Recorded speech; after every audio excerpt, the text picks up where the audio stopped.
السلام عليكم ورحمة الله وبركاته. لو حد كلمك وقال لك عامل ايه قول له بروكسي.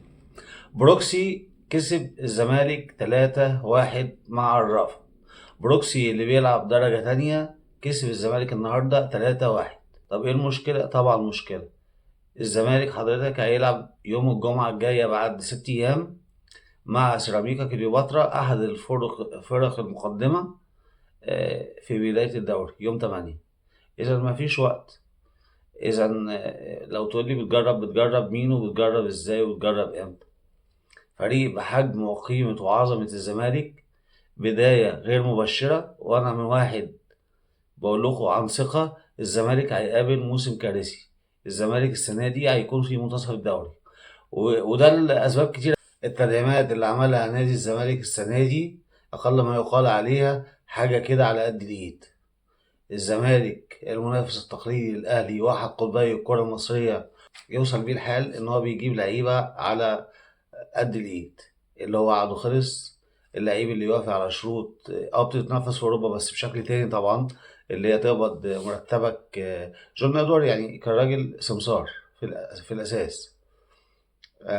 إن تقبض مرتبك بالشهر. طبعا محدش هيرضى بالشروط ديت في مصر، وهيكون قيمة وكواليتي عالي إلا ما يكون على قد الإيد في لعيبة الدوري المصري أو كلاس A.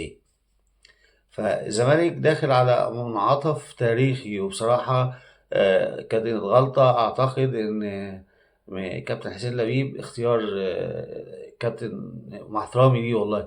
جون إدوارد تاريخه كله كان تسويق بيراميدز ثم فاركو يعني فاركو مش من الفرقة المقدمة ولا من الصف ولا حاجة. مقفل المجموعة ديت في المركز السادس، وفرقة برضو يعني عادية. يعني لك أن تتخيل إن الزمالك بقى السكواد بتاعه أضعف من سكواد سيراميكا الكواليتي، وأضعف من البنك الأهلي، وأضعف من المصري. طبعا الأهلي ثم بيراميدز دول في حتة تانية خالص بالنسبة للدوري. فأنا مش فاهم ومش مصدق يعني. حتى في أسوأ تاريخ الزمالك على مستوى على مدار تاريخ الزمالك وأزماته وإيقاف القيد وأيام المستشار مرتضى منصور، أنا لم أرى سكواد الزمالك بهذا الضعف.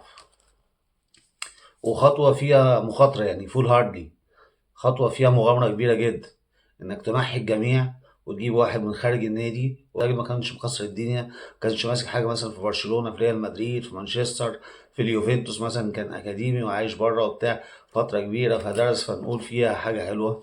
راجل عادي. هو كان في التسويق شاطر، وليه باع بس في الأندية اللي هي في الوسط يعني مع احترامي الكابتن جون.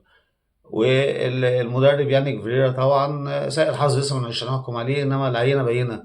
لما تتغلب من بروكسي 3-1، لما تتغلب من الجونه 1-0، ده انت لو بتلعب بالناشئين بتوع الزمالك او منتخب او فريق الشباب هتكسب بروكسي. بلاش الجونه، عشان الجونه هنقول ان هي من فرق الدوري مع انها في المؤخره، بس هنقول ان هي من فرق الدوري. انما ما ينفعش ان انت تتغلب من بروكسي. ما ينفعش الدفاع بتاعك يبقى مهلهل، تخش اخطاء دفاعيه كارثيه، وخط الوسط عندك ضايع ملوش اي تاثير ولا هجومي ولا دفاعي، والدفاع والهجوم ضعيف، جبت جون بطلوع الروح. اذا انت عندك ازمه وازمه كبيره، ومفيش ان انت بتجرب. بستغرب بقى من بعض الناس النقاد والكباتن الزملكاويه اللي هو بيقعدوا يشطحوا ويهبدوا، ومعرفش بيخاطبوا الرأي العام الزملكاوي ازاي. يعني لما واحد بقيمة الكابتن طارق السيد يطلع يقول لك ده خداع استراتيجي من جون ادوارد الماكر ويانيك فيريرا الداهية عشان يطمعوا فرق الدوري، وبعدين ينزلوا فيفتكروا ان الزمالك صيد سهل فيهاجموا الزمالك، فهوبا الزمالك يروح يفاجئهم بالمستوى الرهيب بتاعه فيكتسحوا. هيعمل الزمالك كده في طول الدوري. يعني لو نفترض مثلا ان هي دي الفكره، يعني لما يعمل كده ويحصل في اول ماتش وتاني ماتش اكيد هيكتشف ايه الفكاكه اللي انتوا فيها دي، ايه العبقريه دي، ايه المفهوميه دي بجد. والله انتوا بتعملوا الدماغ دي فين؟ والله الواحد حزين. هو كابتن طارق سيد وفي جروبات الزمالك كده، الكابتن طارق سيد قايل كده، وناس كتير بتؤيد هذه الفكره، ان ده خداع استراتيجي من يانيك فيريرا مع جون ادوار. ايه العظمه دي؟ ايه لقاء السحاب دوت؟ ايه الابداعات دي؟ ايه الدماغ الماكره ده رومل ثعلب الصحراء. طبعا ما فيش الكلام دوت. الزمالك في حاله سيئه، الصفقات على قد الايد ديت لا تليق بالزمالك. السكواد ضعيف جدا. تجربة أنا شايفها إن هي هتكون أتمنى تكون العكس والله، لأن الدوري من غير أهلي وزمالك لا يساوي شيء، إنما أنا شايفها خطوة غير موفقة خالص خالص. فربنا يستر على الزمالك.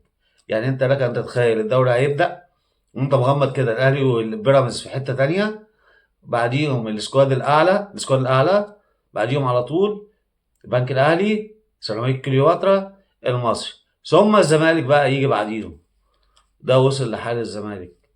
اتمنى يتداركوا الكلام دوت، اتمنى الموضوع يتغير، اتمنى يحصل خطوات ايجابيه، لان كده كتير على جمهور الزمالك اللي بالملايين. شكرا والسلام عليكم ورحمه الله وبركاته.